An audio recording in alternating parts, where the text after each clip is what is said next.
Zohran Mamdani has so much in common with the first black mayor of Chicago that it's almost like looking into the past and seeing the future. Harold Washington was the first black mayor of Chicago, and he had to fight his own party. Very similar to Zohran Mamdani. In 1983, when he won his primary, Chicago Democrats wanted absolutely little to nothing to do with him. I'm sick from this election because I have never seen anyone throwing mud at each other like they've been doing. I think it's rotten the way things are being, carried out, with things that happen. Because this racial discrimination, I don't like that in it.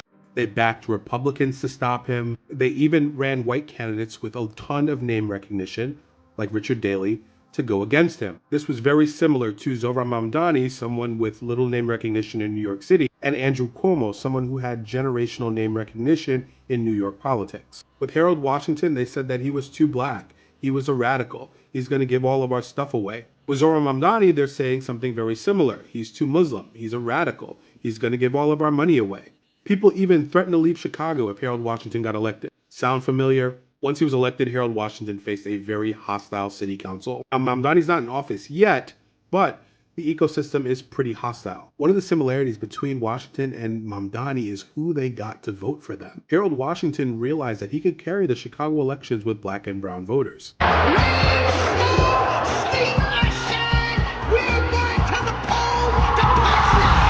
Zohran Mamdani won with the South Asian community, working class people, immigrants, and left wing voters. That when working people have ironclad rights, the bosses who seek to extort them become very small indeed. Both of these men show that the political machine can be broken, even if it's from the outside. It was done in 1983, and it was done again in 2025. We can't talk about Bomba y Plena without talking about this man, Rafael Cepeda. Rafael Cepeda is considered the father of bomba music, and his wife is considered the matriarch of bomba music as well. One thing that I think people are missing in the conversation about bomba music is that it is familial. Even though Rafael Cepeda is considered the patriarch and his wife is considered the matriarch of Bomba y Plena music, they didn't learn that out of a vacuum. They learned it from a long tradition. They learned it from their parents, who learned it from their grandparents, who learned it from their great-grandparents, so on and so forth. And even the people that you see today that are practicing and playing bomba music come from a long tradition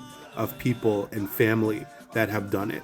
When Rafael and his wife had their 10 children, their children took part in the Bomba y Plena music. And you'll see this throughout Puerto Rican history where whole families would take part in the Bomba y Plena tradition. And it wasn't just men, it was women that had roles in Bomba y Plena music as well. This is why when you go into Loíza, where Bomba y Plena is heavily practiced, you will see the sign that says La Capital de la Tradición.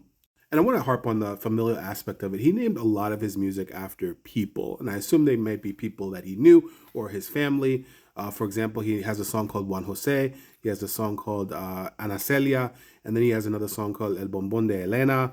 Even today, if you ask people, they will tell you that their families have been practicing Bomba y Plena for a very long time. Breaking news, ICE has detained a member of Caroline Leavitt's family. The loyal Trump press secretary that has been all in for ICE detainment and kidnapping people on the street now has it hit home. Her nephew's mother, Bruna Ferreira, from Brazil, was taken by ICE. A spokesperson for the Department of Homeland Security said that she came to America on a tourist visa in 1999 and just stayed. Her attorney says that she was a DACA recipient, but she wasn't able to renew her status, but was going through a lawful immigration process in order to get U.S. citizenship. Her and the child's father are estranged, but she was arrested while driving to New Hampshire to go see her son. My opinion is that they set this lady up. She was going to see her son, and all of a sudden, out of nowhere, ICE comes and detains her. That sounds like a phone call was made. I don't want this lady in my life anymore, sis. Do something about it. But I don't think the Party of Family Values would do something like that.